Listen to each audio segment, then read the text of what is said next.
Hi, my name is Thomas Johnson, and I'm the founder and CEO of GetUpNGetFit Wellness Coaching Concierge. I'm also a C-suite advisor, investor, and you're listening to How May I Serve You, where I'm constantly on the quest to surround myself with the best coaches while learning how to better serve our executive clientele by asking them, How may I serve you? And today's show is sponsored by Get Up and Get Fit. Get Up and Get Fit will be providing students with textbooks and school supplies in Cambodia in honor of our guest today, as well as our philanthropic mission to impact at least 50,000 people per year. Today's guest is Tony Martignetti. Nice. I had to make sure I got you. I had your name right. Tony Martignetti. So Tony Martignetti is a trusted advisor and entrepreneur. He brings together practical experience, formal training, and extreme curiosity to elevate leaders and equip them with the tools to navigate through change and unlock their true potential. Before becoming the founder and chief inspiration officer of Inspired Purpose Coaching, he was a finance and strategy executive with experience working with some of the world's leading life science companies. Yeah. Along his journey, he also managed small businesses and ran a financial consulting company. Tony is the host of the Virtual Campfire podcast and the author of Climbing the Right Mountain, Navigating the Journey to an Inspired Life. Ooh, let's go. Tony, welcome. Thank you so much, Thomas. I really appreciate it. I love what you're doing in the world. It's fantastic. I just love to, hear that you're supporting great causes. So awesome for you. So Thanks, man. Thanks. I appreciate it. So prior to jumping on this interview, Tony and I were actually discussing his trip. He's about to take this amazing trip. So I'm not going to talk too much about it. I'm just going to throw you, the little pass real quick. So Tony, what do you plan on doing? Yeah, so 2022 is a year that is going to be filled with a lot of interesting things for me. But one particular thing that is on the list is I'm climbing to the summit of Mount Kilimanjaro in Tanzania. So I'm excited about this trip. It's been something on my bucket list for a while. When I wrote my last book, Climbing the Right Mountain, my challenge to myself was, what's the next mountain for me? And lo and behold, there's the mountain. There you go. Here's the mountain, Mount Kilimanjaro. That's an amazing feat right there. I'm looking forward to you climbing that mountain and telling us all about your experience. So, Tony, I want you to tell us a little bit about yourself. Where are you from? What are you currently doing right now? Share with us. Yeah, so I'm from Boston, the Boston area. In Massachusetts. And what I do is I work with accomplished leaders, entrepreneurs, professionals in transition who are navigating points in their lives where they feel like something's missing. And they feel stuck. They feel like, I don't know what else I want out of life, but I know that there's something missing. And so oftentimes I'll work with them to help them to expand their vision of what is possible and to move into focus as to what the next step can be. Nice, awesome. Have you always lived in the Boston area, or are you a transplant? Born and raised, but I have spent some time studying business in Eastern Europe and traveling around the world. I have been to Cambodia, been to places all around the world, and I found travel as being one of the most important things to really experience the growth mindset that we really need to embrace. We're always going to be on the edge of learning new things and being able to adapt to what that the world shows us. So for me, traveling, it's the best experience you can have. Yes, indeed. Since the pandemic, have you been able to travel, or has this situation put a halt in your traveling? Great question. I actually have taken one trip. Well, I'd say two trips. The one big trip that I took was in December of 2020. I went to Machu Picchu, Peru. Nice. I should say I went to Peru, Cusco, Peru. And interestingly enough, when I went there, we had made plans to go to Machu Picchu. but unfortunately did not make it to the mountain because of the fact that there was a strike. The local people had blocked the train that goes to the top. Wow. Yeah. The reason why is because they raised the rates of the train, the Hmm. tickets. So they made it unaffordable for the people who are local. And so one of those things where, you go all the way there to Peru to actually go to this one place that you dream of, at least for me, that's what I dreamed of for my entire life. But I did not get a chance to actually do it because, logistically it didn't work out. So did it spoil my trip? No. I mean, I had to basically adapt and just have fun with the experience as it is. And it was truly amazing. So Awesome. I'm glad you have the cup half full mentality, because oftentimes when we are faced with an obstacle, we tend to put ourselves down, right? You yeah, travel all the way around the world, across the world, to get to this location. It didn't go according to plan, but despite that, you still had an amazing time. yeah. You know. Especially during a pandemic, which, put up its own challenges in its own right. You had to get tested. You had to make sure that you were, put up with all the challenges of the planes. You have to be tested and masked and, tested again and again and again. So there was a lot of challenges in traveling at that point. So Yes, indeed. So let's talk about coaching right now, okay? yeah. So, do you embody the same mindset when it comes to coaching, when it comes to work with your clientele? Um, Talk to me about that. Yeah. It's one of the things that I get people to do is I challenge them in a way that says, like, what you need to do is you think about, like, your growth edge. Where are you holding yourself back from living into your full life, your full potential? Oftentimes we get stuck in this place where we don't know what's possible for us. We don't see beyond the forest, through the trees, and we need to have somebody else to help us see that. It's normal. We go through our lives. Oftentimes, we have good expectations or we have great expectations for ourselves, and then we get into this pattern that says, "Okay, wake up, rinse, wash, and repeat." And then before you know it, you're like, "What am I doing? What is happening in my life right now?" And so you have to sometimes take a step back, have somebody reflect back on you. What is showing up? What do you really want? And what's getting in the way of you actually creating that?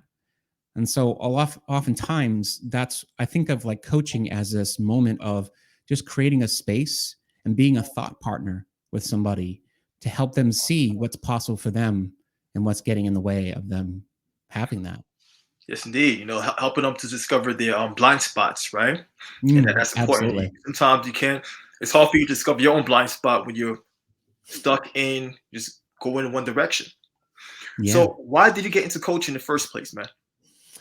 It's a great question. So I had never had the experience of coaching, besides sports coaching, in the corporate world, and I wish I had. I mean, there's something about the coaching. It had evolved over the past, especially the past few years, to be more commonplace, but it's still not where it should be. I had gone through my journey and had a lot of struggles, but ultimately, I had this moment where, having overcome some dark times in my life where I was working super hard to create what I wanted in life, which was supposedly to get to the top of my mountain, to be the CFO of, biotech company and to be this finance professional who everyone would look up to seemingly.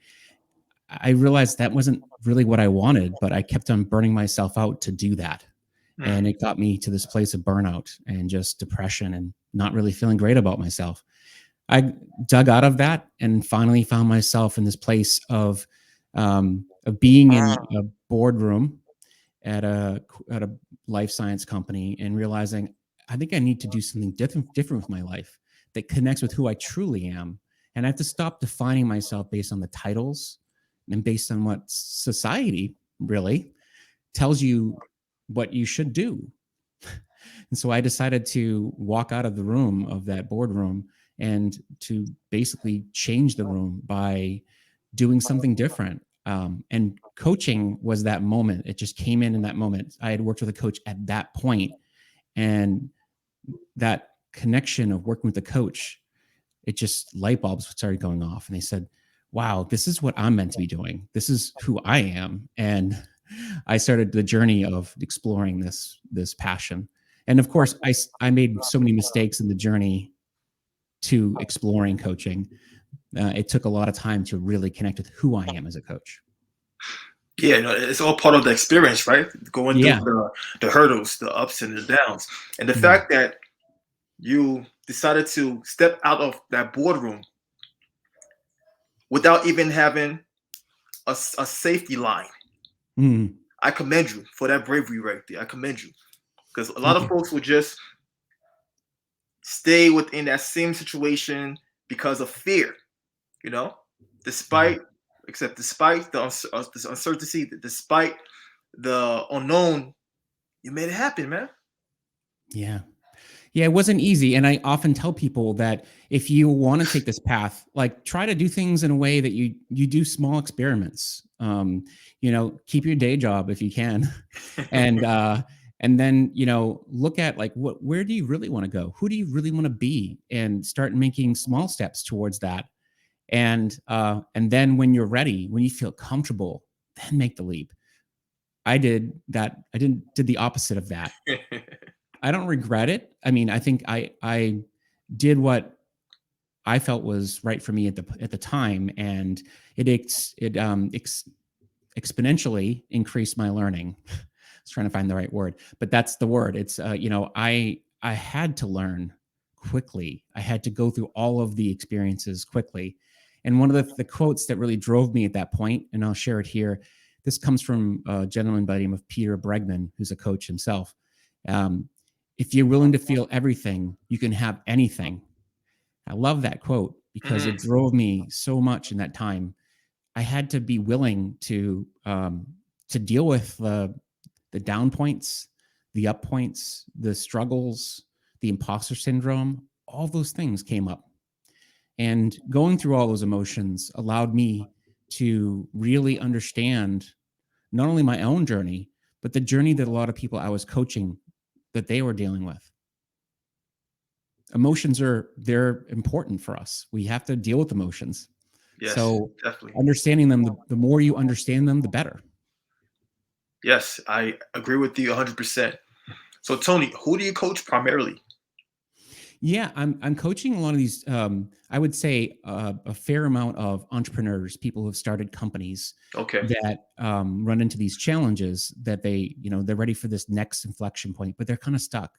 They want to connect with like the right type of leadership for them to move forward, to attract and retain the right talent. And I also deal with a lot of people who are leaders, who are accomplished inside organizations, scientists who move into more leadership roles where they're not necessarily touching the lab as much, but they're dealing with how do you drive the strategy of the business. So helping them to connect with what do I need to do now that I'm in a different role? And also professionals in transition who are feeling like I need to break the pattern that I'm in, and I don't quite know how to connect with that. So I would say those are the three big things that I'm dealing with. All of it has to do with navigating through transition points and seeing things differently. Definitely. So how do you normally acquire your clients? Do you do a lot of networking? Is this word of mouth connection? Or do you leverage various social media like LinkedIn and etc.? The answer is yes. All of it. No, I mean, I think the answer is, you have to be open to every avenue. Your clients are everywhere. They're everywhere you go. And you have to be open to having conversations when you go to a store and, you meet somebody and say, hey, how you doing? You're having a conversation and you never know where that goes, but you can't be in a place where you're constantly, leading with the sale. You have to start a conversation, and through the conversation, you see what is coming up for them. And what I have found is most of my clients come from people who knew me already, or people who hear messages and that cuts right through the noise and it says, wait, he just said something that really speaks to me. Yeah, really resonate. Yeah.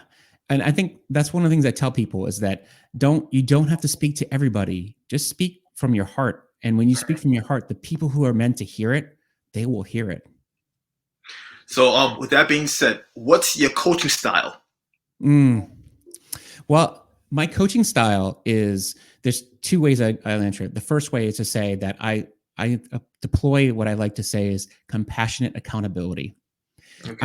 I'm a huge champion for people, and I really care deeply for what they want to do in the world.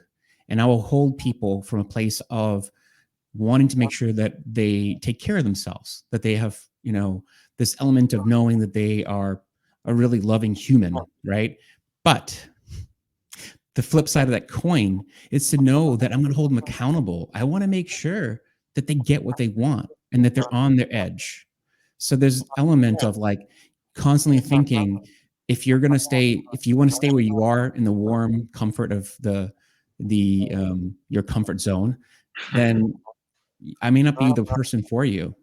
I'm going to be the person who's going to challenge you to really get on the outside of that. But I know you'll stumble, and I will, pick you up and help you and moving through that. There you go. So what you just mentioned right there, it kind of reminded me of your rock climbing, right? Challenge. Yeah. You can't be comfortable. If you want to be a rock climber, if you want to scale a mountain, you cannot focus on being comfortable. You have to challenge yourself. You have to embrace the suck at times, right? Yeah. So that's the only way you're going to persevere and get to the next step, the next level. Yeah, one of the things that's been really resonating with me lately is this idea that people go and they consume so much stuff like books and seminars and workshops and programs. The knowledge intake is huge, but knowledge needs to precede action. And if the action isn't after the knowledge, then it becomes just like just more information in, but no output. And so it's important that even if the action is imperfect, which is okay, it's better than no action. Exactly, man. You have to start from somewhere. Exactly. Because that action will inform the next step after that. Right? Yeah, and that's how momentum is built. You have to take the first step, then the next step, then momentum slowly comes, then picks up. Right? So you're absolutely right, man. And this is why I love connecting with coaches, because this is what we do. We help to guide our clients towards finding that momentum. You got it. So storytelling time. This is my favorite part of the podcast. Now you get the chance to tell me a story of when you took one of your clients over a hurdle and above and beyond. Oh, so man, I'm looking forward to this story, like a 2-minute story. Yeah, a 2-minute story when I took a client above and beyond. Okay, I'm going to share the story of a client I worked with in the insurance industry. And he was really feeling as though I want to deal with strategy. I have a huge team that I'm managing. It's across across the states basically. And he just felt like lost the flavor of managing the team, but he felt like he needed to drive more of a passion for his work. He wanted to be more strategic in nature. So I kept on pushing him and saying, well, what is it you truly want? What do you want to do for the team? What is it about the team that's driving you to not be so connected? And the more and more I drove him to understand that what was really missing was his ability to get excited and passionate about managing and leading performance at the edge of instead of just kind of having people show up and do their work, he instead got invigorated with driving performance through seeing people differently. And he changed his whole way of showing up, and he was able to actually drive more strategy through people, not trying to do strategy as a different thing than people. So it was really a game changer for him. Awesome. So he essentially he was the battery. Yeah, yeah, yeah. He was kind of dejected at first, and he completely energized and became someone who was a people leader and a strategy leader. But he did it through people, Mm, which is mm. cool. There you go.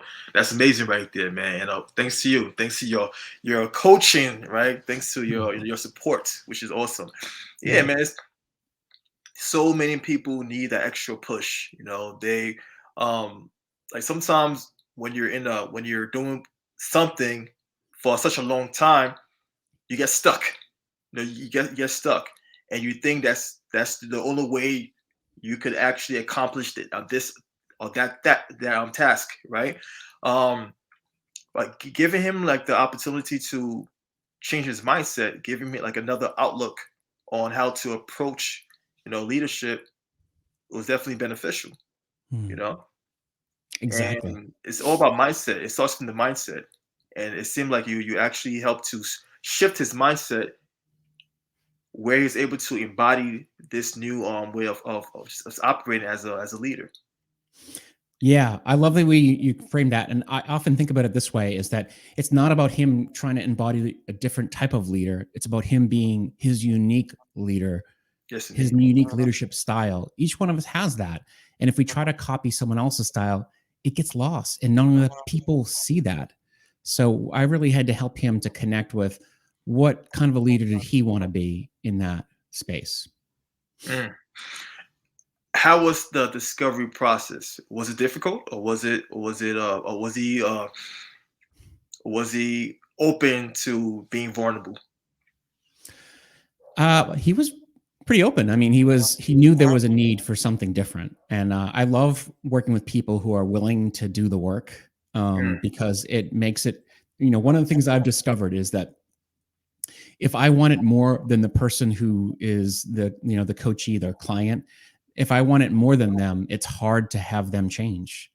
You can't change somebody without their permission, right? Yes, indeed. You're absolutely right. So, yeah. So, Tony, what drives you? What drives me is really seeing people have those moments where they just completely realize that there's more in their life than they've currently have seen, that there's more possibilities around them. And that aha moment where people breathe deeper for the first time, that gets me excited. I've always been driven by inspiration, but inspiration for me is about breathing deeper and having a deeper sense of what's possible. Yeah, that deeper connection right there, right? Yeah. Yes, indeed. So, are you currently working on any new projects right now? Because I know you wrote a book.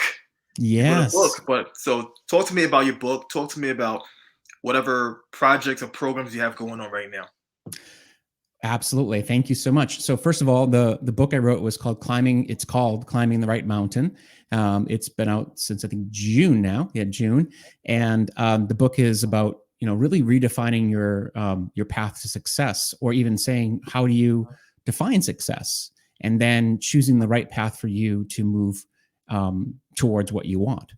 And for me, it came from my love of mountains, but also, this feeling that, your career is a path to getting to this thing that you want. We needed to reframe that a little bit. My second book is actually just getting off the ground, and it's called Campfire Lessons.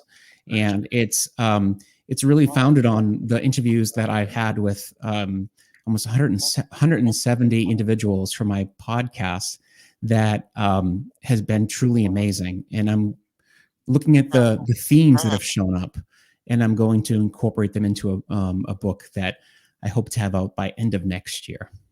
Awesome. Yeah. So, what's the name of your podcast again? The Virtual Campfire.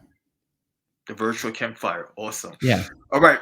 So, if someone were to inquire about your services or just want to get to know you because you're such a cool guy, where can they find you? Well, thank you. The best place to find me is on my website, inspiredpurposecoach.com. And you can find out more information about about my podcast, book, anything you'd like, and also take my leadership assessment, which is on that website. The other place is LinkedIn is a great place to find me because I'm pretty social on that platform, and other places as well. But those are the two places you'll find me hanging out. Awesome. Tony, Thank you for showing up. Thank you for coming on and being a part of this amazing podcast interview. I love your story, man. You're a mountain climber, you are an adventurer, and you have a big heart, right? So that's awesome right there. The combination of both. So thanks for coming through. And last but not least, how may I serve you? Oh, well, first of all, right back at you, my friend. This has really been amazing, and thank you for being you. How may you serve me?